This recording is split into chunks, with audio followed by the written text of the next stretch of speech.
Prajola Bishara with us, who have recently got the offer from Intel. So, hello Prajola, how are you?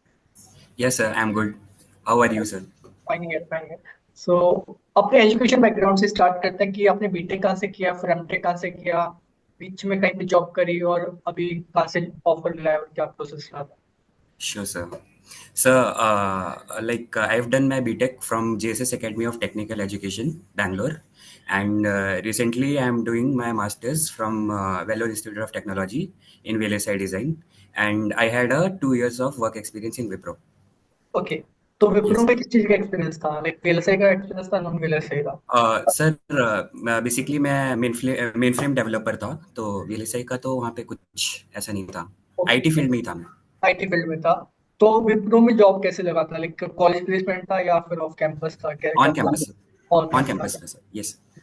तो JSS ये college जो आपने बताया बेंगलोर में JSS है तो ये गवर्नमेंट कॉलेज है सेमी गवर्नमेंट है किस टाइप का कॉलेज है और एडमिशन कैसे होता है सर जेएसएस कॉलेज जो है वो प्राइवेट कॉलेज है, प्राइवेट और इसके लिए आपको दो तरीके से एडमिशन देना पड़ता है। पहले अगर आप कर्नाटका के हो, लोकल हो वहाँ पे, तो उनका खुद का एग्ज़ाम होता है केसीईटी करके। एंड नॉन कर्नाटका वालों के लिए कॉमेट के करके एग्ज़ाम होता है, तो उसमें मेरिट लिस्ट आती है और उस हिसाब से रहता है।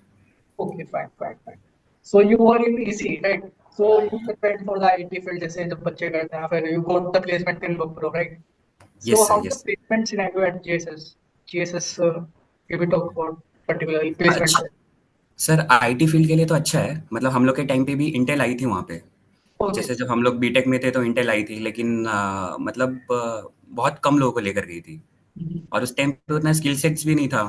और जनरली मतलब जो लोग डेडिकेटेड थे, जैसे हमारे कॉलेज से 2 लोगों को उन्होंने लिया था डीएफटी रोल के लिए। ओके ओके फॉर द अभी हाँ। BTech yes sir, for BTech. ठीक है जनरली बीटेक के लिए कंपनीज आते हैं तो दो तीन बच्चे लेके जाते हैं जाके लेके नहीं जाते एक यस सर, लिमिटेड टाइम लेकिन वीएलएसआई के लिए वहाँ पे कंपनीज नहीं आती है सर मोस्टली। मतलब वो आईटी हम लोग के टाइम पे तो मार्केट पूरा बूम था 2021 2022 के अराउंड। तो उस टाइम पे कंपनीज बहुत सारी आ रही थी, एंड मतलब ऐसा था कि इवन विप्रो भी हमें अच्छे पैकेज पे दी थी, जैसे 6.5 एलपीए के लिए लेकर गई थी। ओके तो विप्रो हाँ। में कैसे एक्सपीरियंस रहा विप्रो में कैसे एक्सपीरियंस था और वहाँ पे जॉब भी छोड़ा लाइक स्विच क्यों किया लाइक व्हाई हाँ कम sir. To the VLSI suddenly आपने गेट के लिए प्रिपरेशन कैसे किया मतलब क्या क्या प्लानिंग रहा सर मैंने गेट तो मैं थर्ड ईयर से ही दे रहा था, लाइक थर्ड ईयर नहीं दिया, बट हाँ थर्ड ईयर से प्रिपरेशन वगैरह करना स्टार्ट कर दिया था। यूट्यूब वगैरह से अपना डिजिटल इलेक्ट्रॉनिक्स, एनालॉग इलेक्ट्रॉनिक्स, सो थोड़ा थोड़ा करके पढ़ते गया, इंटरेस्ट आया फिर। तो मतलब ये था कि शुरू से ही मेरे को वीएलएसआई फील्ड में जाना है। ऊपर से मतलब मैंने कनेक्शंस भी बनाए थे, तो अच्छा लगता था सुन के। ठीक है। फिर अपना वही मैंने मतलब जॉब तो लग गया था मेरा, और मतलब फिर मैं वर्क के साथ भी थोड़ा-थोड़ा प्रिपरेशन कर रहा था गेट के लिए, एंड अच्छा था। फिर बाद में मतलब वीआईटी मिला, वीआईटी आया। पीआईटी गेट के थ्रू मिला या विदाउट गेट मिला विद इनका सेपरेट एग्जाम था हाँ, इनका सेपरेट एग्ज़ाम होता है सर, विटमी करके एग्ज़ाम होता है, तो हाँ, उसके थ्रू मिला। and how is the fees like if we compare to the NITs and the VIT how is the fees there's different segments in the fees in VIT right yes sir. Sir fees यहाँ पे depend करती है, जैसे category 1 और category 2 में। तो category 1 की fees होती है अराउंड 1.9 एलपीए पर ईयर। मतलब मेरा कैटेगरी 1 में हुआ था एडमिशन, एंड कैटेगरी 2 की फीस होती है 2.9 एलपीए। तो hmm. लाइक सेम रहता है, बस थोड़ा सा पैसा ज़्यादा लेके आपको थोड़ा सा प्रेफरेंस both मिल are जाता है। reasonable both are reasonable yes sir. they're not very high like 20 lakh rupees 10 lakh rupees right sir, right. Even मतलब बेस्ट पार्ट ये है कि हमारे कॉलेज में अभी 3rd मार्च से प्लेसमेंट स्टार्ट हुए हैं, एंड लेकिन अभी तक यहाँ पे ऑलमोस्ट सारी कंपनी आ चुकी है। एनएक्सपी भी आती है लेकिन लेट आएगी। एनएक्सपी माइक्रोचिप छोड़ के ऑलमोस्ट सारी कंपनी आ गई है, और hmm. इवन बच्चे भी ले रही है, ऐसा नहीं है। तो अच्छे खासे अच्छा है if the प्लेसमेंट यहाँ companies are coming and you are getting the job so money पे। Right doesn't sir, matter right money will be exactly sir. obviously come to you in direct way right right तो sir. पैसा तो आ ही जाएगा yes और sir. Otherwise loans वगैरह भी मिलते हैं बैंक से भी हो यस सर। जाएगी यस सर। ओके सर तो अच्छा है, बट यहाँ पे वेल्लोर में आने के लिए मतलब अगर किसी को आना है तो मैं ये बोलना चाहूँगा कि मतलब थ्रू आउट 7+ सीजीपीए होना चाहिए, क्योंकि मोस्टली यहाँ पे सारी कंपनी 7 के लिए आती है। टेक्निकल तो हाँ, अगर 7+ सीजीपीए है तो मुझे नहीं लगता है एमटेक में आप यहाँ पे सब कुछ सीखोगे, ऐसा नहीं है।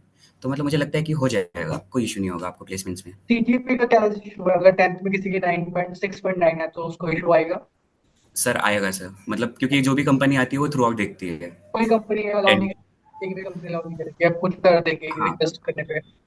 हाँ सर, कुछ कंपनी रहती है जैसे वो 6.5 के लिए भी आती है, लेकिन मोस्टली अगर कंपनी 7 रखती है तो मतलब लॉजिकली अच्छा नहीं है कि मतलब हाँ हाँ। आप अप्लाई कर सकते हो अपने साइड से, आप अप्लाई कर सकते हो, लेकिन मतलब चांसेस कम रहता है कि आपको शॉर्टलिस्ट करते हैं। Okay okay okay. और जो आपका ये गैप था बीटेक और एमटेक के, तो ये किसी ने पूछा या मैटर किया प्लेसमेंट में आपकी? सर एक्चुअली मेरा तो वर्क एक्सपीरियंस था, तो क्वेश्चन था मेरा, मतलब जो मेरा इंटरव्यू एक्सपीरियंस था उसमें सबसे पहला क्वेश्चन यही था कि मतलब आपने कौन से डोमेन में वर्क किया है। हम्म तो मैंने बताया कि मैं आईटी फील्ड में था, तो उन्होंने पूछा क्या क्या काम किया है। तो ऐसा कोई हम्म। गैप मैटर नहीं करता है सर, मुझे नहीं लगता है कि गैप मैटर करता है। ओके अगर ओके। बहुत ज़्यादा होगा तो मे बी करता हो, लेकिन ऐसा नहीं है। अगर जस्टिफाई कर पा रहे हो तो उसका कोई इशू नहीं है, और आंसर दे पा रहे हो इंटरेस्ट टेक्निकल आंसर तो करेक्ट सर। देंगे। अगर टेक्निकल आंसर नहीं दे पा रहे फिर बाद में बहाना लगा दो कि गैप की वजह से नहीं हुआ। Correct sir, correct. Selection process की बात करें तो हाँ इंटेल सर। का सिलेक्शन प्रोसेस क्या था, कितने राउंड से और क्या क्या इंपॉर्टेंट टॉपिक्स थे? सर इंटेल हमारे कॉलेज में ऑन कैंपस आई थी, तो मतलब काफ़ी सारे लोग आए थे, मतलब 20-25 अराउंड लोग आए थे, इवन उनके पैनल भी बहुत ज़्यादा थे। तो मतलब जो वीआईटी चेन्नई वाले हैं उनको, मतलब जो भी सिलेक्ट हुए थे जिनका रेज्यूमे शॉर्टलिस्ट हुआ था वो भी हमारे कॉलेज में आए थे, तो हम दोनों का साथ में चला था। एंड मतलब काफ़ी सारे लोगों का एक राउंड में हो गया, जैसे मेरा एक ही राउंड लिया, लेकिन काफ़ी सारे लोगों से दो दो राउंड भी लिया था। तो हाँ, डिपेंड करता है, एचआर बता भी दी थी, मतलब कभी कभी क्या और होता है कि एचआर ही टेस्ट खुद क्या बता होता है? देती। टेस्ट टेस्ट हुआ था पहले? सर रिटन टेस्ट हमारे लिए तो नहीं हुआ था, ओके लेकिन हाँ कुछ कुछ कॉलेजेस में कराते हैं, लेकिन हमारे लिए इन्होंने इस बार नहीं कराया था। Okay okay. Basically interview shortlist का रिज्यूम शॉर्टलिस्ट हुआ था, right? Right sir, resume shortlist, फिर आपको डायरेक्टली इंटरव्यू कॉल आ गया था आपके रेज्यूमे ओके। के हिसाब से। तो what are the important topics for the interview? Sir मतलब मैं बेसिकली एनालॉग डोमेन के लिए प्रिपरेशन कर रहा था, लेकिन मैंने रेज्यूमे अपना थोड़ा जेनरिक बनाया था, तो मतलब मैंने सब कुछ इंक्लूड किया था। तो मतलब जो मैंने इंटरव्यू के लिए पढ़ा था अपना, डिजिटल इलेक्ट्रॉनिक्स से स्टार्ट किया, डिजिटल इलेक्ट्रॉनिक्स, फिर बाद में एसटीए पढ़ना बहुत इंपॉर्टेंट है। डिजिटल इलेक्ट्रॉनिक्स हुआ, एसटीए हुआ, फिर मैं एनालॉग के लिए भी प्रिपरेशन कर रहा था, तो मैंने एनालॉग इलेक्ट्रॉनिक्स भी पढ़ा था, जो भी आपके बेसिक सर्किट्स होते हैं, common gate, common source, common drain, differential amplifier, फिर हाँ, फिर आरसी आरएल सर्किट, ये सब बहुत इंपॉर्टेंट रहते हैं, तो मैं ये सब भी देख रहा था। फिर वेरिलॉग बहुत बहुत ही ज़्यादा इंपॉर्टेंट है, मेरे से तो पूरे इंटरव्यू में वेरिलॉग ही पूछा उन्होंने।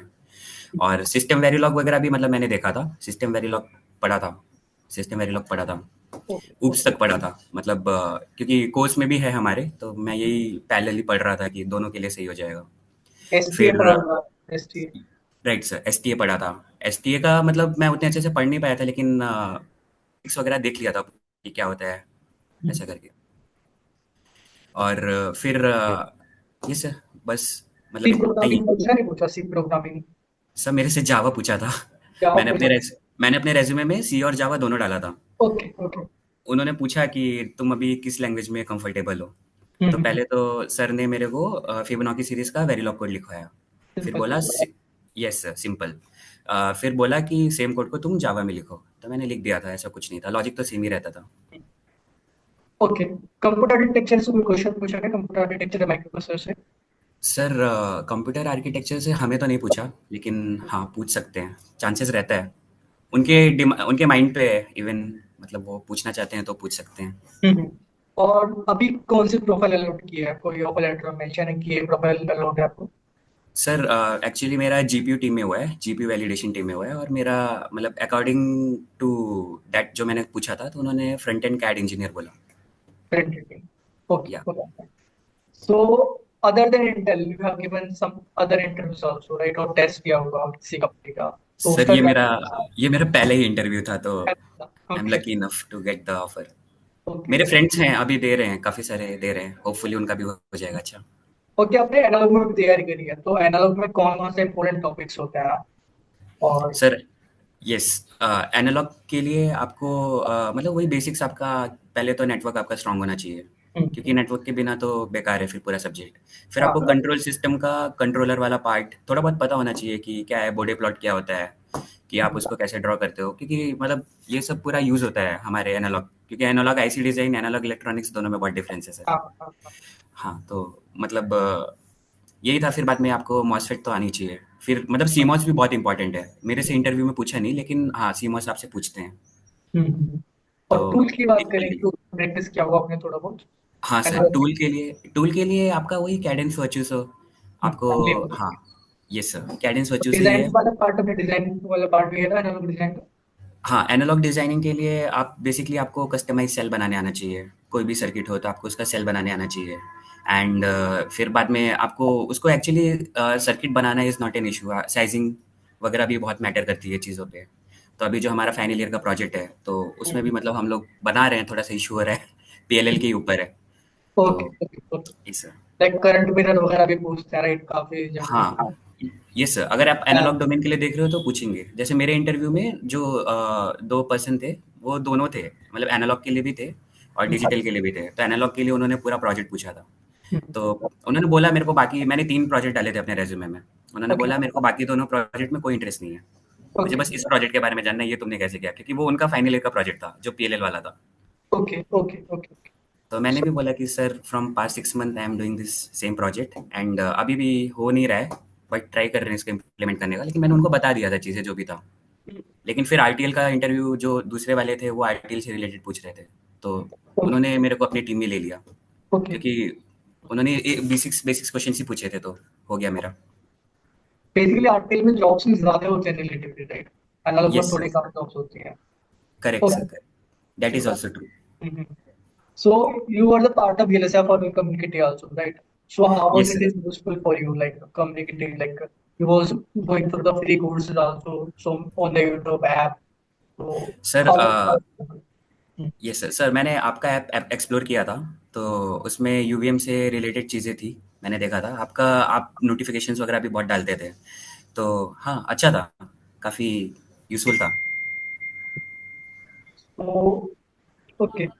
So how was the resume building, right? Resume में कितने प्रोजेक्ट्स लिखने चाहिए जर्नली स्टूडेंट्स को और कितना इम्पोर्टेंस देता है अगर कोई अगर नहीं लिख रहा तो रिज्यूमे में प्रोजेक्ट्स तो उसका रिज्यूमे शॉर्टलिस्ट होगा या नहीं होगा।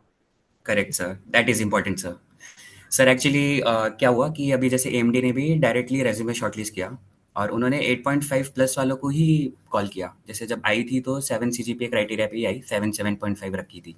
जैसे एमटेक में 7.5, लेकिन 8.5 से ऊपर वालों का ही नाम आया था उसमें।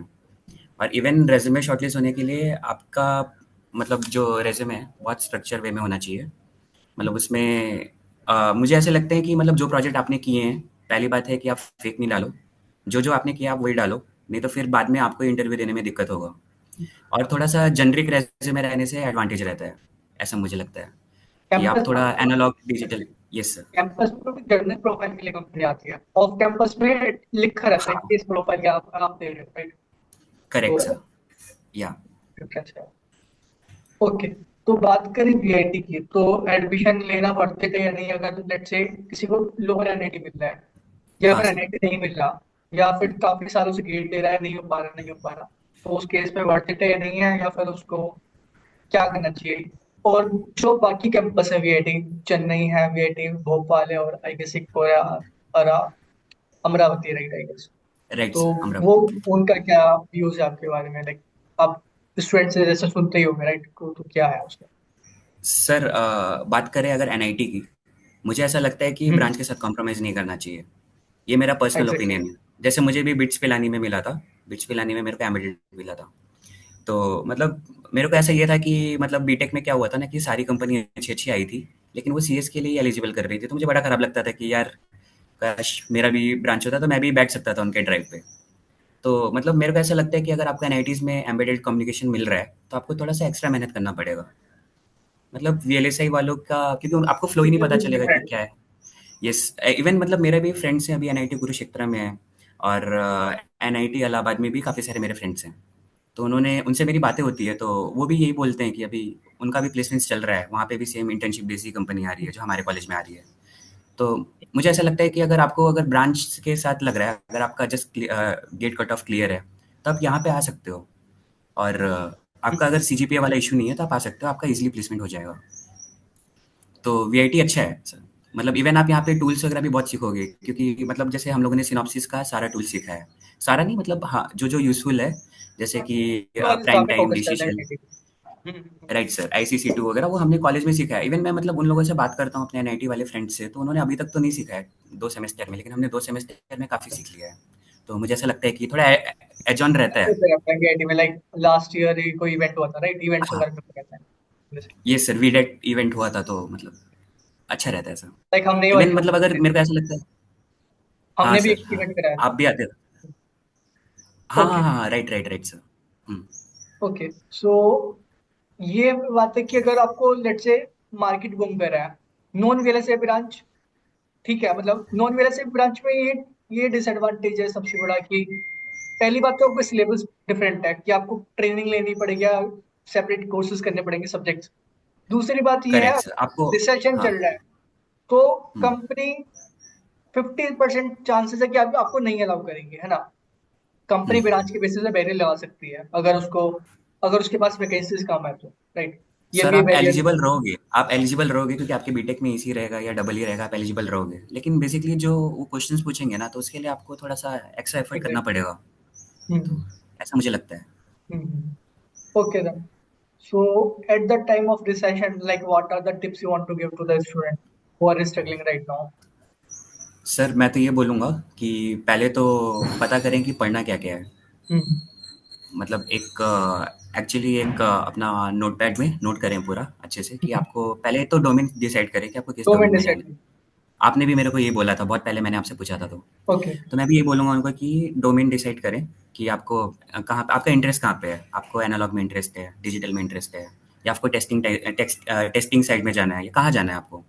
फिर आप डोमेन के हिसाब से आपको जो मैंडेटरी है, जैसे कि आपका एसटीए मैंडेटरी हो गया, फिर सीमॉस मैंडेटरी है, फिर आपका डिजिटल इलेक्ट्रॉनिक्स बेसिक्स तो बहुत ही मैंडेटरी है, काउंटर, लैचेस, फ्लिप फ्लॉप जो भी है आपका सब मैंडेटरी है। तो वो सब तो आपको आना चाहिए। फिर आप अपने डोमेन से भी रिलेटेड आप थोड़ा बहुत एक्सप्लोर करो, टूल्स एक्सप्लोर करो, जाके देखो। तो यस सर, ऐसे ही स्लोली स्लोली थोड़ा-थोड़ा आइडिया लग जाता है। At least you can go through the, like, let's say you want to go for design and verification, आप किसी यस कोचिंग सर। सेंटर का सिलेबस उठा के देख लो, वहां से आप पॉइंट्स नोट डाउन कर लो, कोर्स मत लो, एटलीस्ट हुँ, सिलेबस देख लो। Let's say you want to go for analog, coaching centre हाँ का सर। सिलेबस उठा लो और गूगल से पढ़ लो सब कुछ, है ना, या टूल जो भी है ना। ऑफ कैंपस में तो थोड़ा डिफिकल्ट होता है, लेकिन कैंपस में तो बात बन जाती है फिर भी। Yes sir, yes sir. So of thank you. Campus difficult होता है सर, ऑफ कैंपस डिफिकल्ट होता है, ऐसा हाँ नहीं है। ऑब्वियसली उसका तो, क्योंकि उसमें तो टूल नॉलेज उस पे ही है। Let's say you are applying हाँ for sir. Analog, so at least 2 to 4 projects you should have in analog only, right. Yes sir, में यस थोड़ा सर। जनरल वाला नहीं चल पाता है ऑफ कैंपस में, ये बात है। हाँ, अभी मेरा क्या सीन था कि सर मैंने लो पावर में भी एक प्रोजेक्ट बनाया था। तो ओके। मैंने लो पावर का एक प्रोजेक्ट डाला था और एक मैंने एनालॉग का डाला था। मैंने 2 प्रोजेक्ट एक्चुअली एनालॉग के डाले थे और एक लो पावर का डाला था। लेकिन मेरे को लग रहा है कि सर जो इंटरव्यू जिन्होंने मेरा शॉर्टलिस्ट किया रेज़्यूमे, उन्होंने शायद विप्रो के वर्क एक्सपीरियंस से देख के मेरे को आरटीएल साइड में पुल किया। क्योंकि उनको लगा होगा कि मतलब इसने पहले से ही वर्क किया है तो कर सकता है। इवन मतलब मेरा इंटरव्यू भी अच्छा गया था, तो उन्होंने जो-जो पूछा था मैक्सिमम तो बता ही दिए थे मैंने। तो एक पॉजिटिव साइन तो मिल गया था उसी टाइम पे कि हो जाएगा। ओके। ओके। तो thank you so much for your time, but thank you so much, all the best, bye. Thank you. Thank you sir. Bye. Thank you sir.